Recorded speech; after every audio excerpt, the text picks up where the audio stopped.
मीराबाई के गुरुदेव लोगों की जूतियां सिलते थे, रहीदास जी जूतियां सिलते थे, तो लोगों की दृष्टि में तो जूते सिल रहे थे, संत थे तो अपमान हो गया।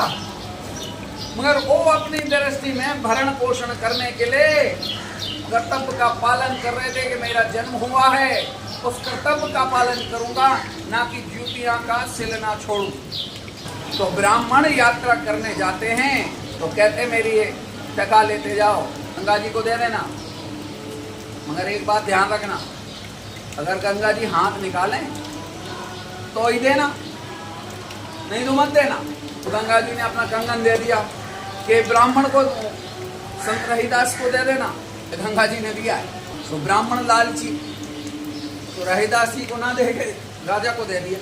राजा ने दिया रानी को, रानी पहनती है तो जो और भी होती हैं राजमहल में, उन्होंने कहा ये कंगन क्या है, इसकी कोई सुंदरता है, दूसरा हो तो मजे की बात। ब्राह्मणों को बुलाया कि तुम इतने तपवान हो, जहाँ से लेके आए हो वहाँ से दूसरा लेके आओ, और अगर नहीं लेके आए तो मृत्यु दंड दूंगा, लेके आओ। तो भेजा, आए रहीदास जी के पास, प्रणाम करा। तो टका भी रहीदास जी ने जब दिया सो हाथ में नहीं लिया, फिर वहाँ से उठाया, फिर उसके ऊपर मंत्र पढ़े, पवित्र करा, फिर जाके वो टका उठाया। मगर आज उन्हीं रहीदास जी के पास समय का फेर देखो, आज उन्हीं के चरणों में हाथ जोड़ते, रहीदास जी प्रणाम, मुझे 1 टका और दे दो कंगन। कौन सा कर बोले लेके आए थे, गंगा जी ने दिया, मैंने उधर दिया, अब मुझे चाहिए, उन्हें तो मेरी जान। अच्छा ऐसा है क्या?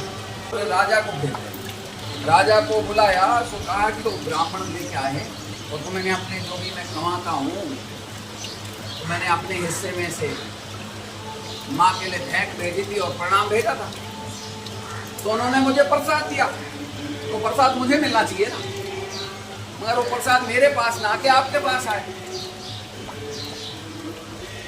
तो राजन मेरे प्रसाद का दुरुपयोग हुआ है, तो अब वो ब्राह्मणों से मांगो। अब गंगा जी को मैं जाऊंगा नहीं, उनको ही कहूं तो क्या ये कंगन ले लो, मुझे एक और मंगा दो। तो माँ गंगा को प्रार्थना की, माँ इन ब्राह्मणों की जान खतरे में है, माँ एक उपकार कर दो, एक कंगन और मिल जाता दे दे, इनकी जान बच। रहीदास जी के निवेदन प्रार्थना पर माँ गंगा जिसमें चमड़ा भिगो के रखते थे वो, उसमें से माँ गंगा हाथ निकालती और कंगन पकड़ाती, उसको कठौती कहती। तो आज भी मुहावरा है, मन चंगा तो कठौती में गंगा। लकड़ी का काठ का जो बना हुआ उसमें गंगा जी प्रकट हो रही और हाथ देती हैं, और कंगन दूसरा 2 हाथ में आ जाते। मगर गंगा जी कहती हैं एक बात मैं पूछूं, मैं तो आपके चरणों में भेंट रख रही हूं, मगर जो निर्दयी हो, जिसके अंदर दया ना हो, हे महात्मन, उनको देकर मेरा प्रसाद का अपमान कराओगे। और रहीदास जी कहते माँ आपने आप वापस। राजा वहीं खड़ा है, माँ की बात सुन रहा है कि राजा को गंगा जी नहीं दिख रही, कंगन दिख रहा है,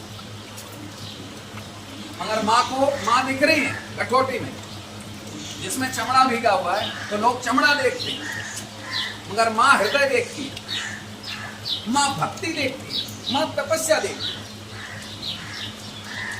कि तुम्हारा समर्पण कितना है। राम जी की तो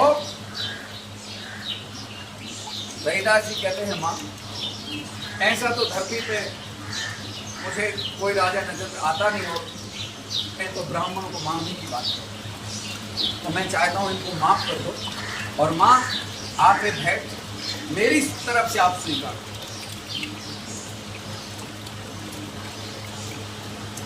तो कठौती में वापिस दूसरा कंगन, दोनों कंगन रख देते हैं, और उस कठौती की गंगा में से कंगन अदृश्य हो जाते हैं, और वो राजा जो ब्राह्मणों को मारने के लिए तुला था वही रहीदास जी का भक्त बनता और चरणों में प्रणाम, जिसको दूर से कल तक वो पूछता था तो चमार है, तू तो धोती सिलता तो दूर है, आज वही राजा प्रणाम करता है। क्यों? चमत्कार देखा। तो चमत्कार ना रहीदास जी ने किया, ना मां गंगा ने करा।